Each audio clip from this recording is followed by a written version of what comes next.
महकमे मौसमियात ने पेश कियासी की है कि आइंदा 4 दिनों में रियासत और शहर हैदराबाद में तेज हवाएं चल सकती हैं और गरज चमक के साथ बारिश हो सकती है। महकमे मौसमियात ने कहा कि आइंदा 4 दिन तक रियासत में मौसम में तब्दीली की उम्मीद है और दर्जे हरारत में बतदरीज कमी की जाएगी। रियासत के कई इलाकों में गर्मी की शिद्दत थी और दर्जे हरारत 46 डिग्री सेल्सियस तक पहुँच गया था।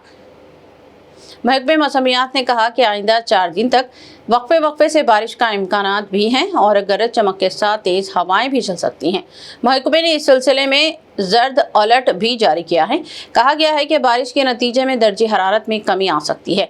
तेलंगाना डेवलपमेंट प्लानिंग सोसाइटी के मुताबिक शहर में भी दर्जे हरारत में इजाफा हो गया था, जो बतदरीज कम हो सकता है और आवाम को गर्मी से राहत मिल सकती है। शहर में आइंदा जुमा तक तेज हवाओं और हल्की से औसत बारिश की पेशकयासी की गई है और कहा गया है कि ज्यादातर मुत्ताले अबर आलूद रह सकता है।